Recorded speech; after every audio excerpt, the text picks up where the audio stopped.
à tous, bienvenue sur notre chaîne PRS TV. Je suis Hussama Ouzem et mon collègue Saïd Adjiwan.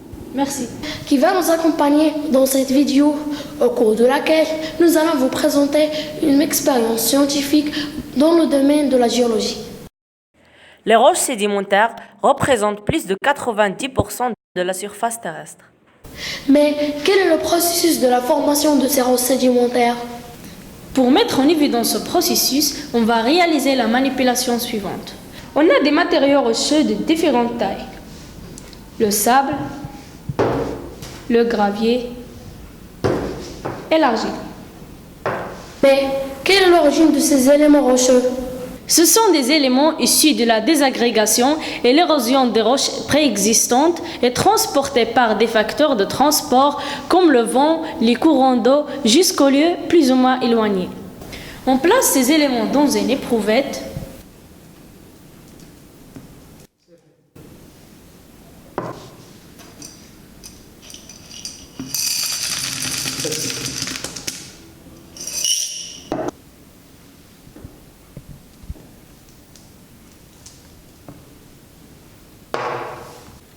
On ajoute une quantité d'eau.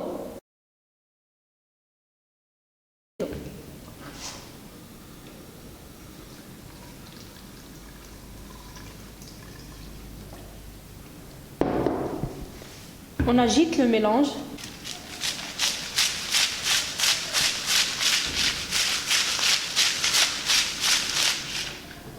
Et on laisse l'éprouvette dans une surface plate. Après quelques heures, on observe que ces éléments rocheux finissent par se déposer verticalement selon leur taille. Le gravier, le sable et l'argile. En géologie, c'est le phénomène de la sédimentation. À la surface terrestre, ces sédiments se déposent notamment dans les bassins sédimentaires, sous forme de couches ou strates. Que deviennent ces dépôts après la sédimentation?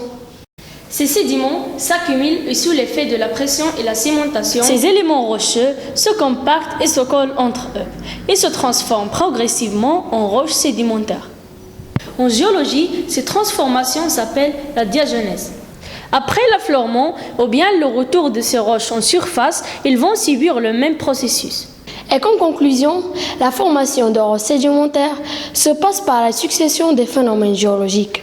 La roche-mère, l'érosion, le transport, la sédimentation,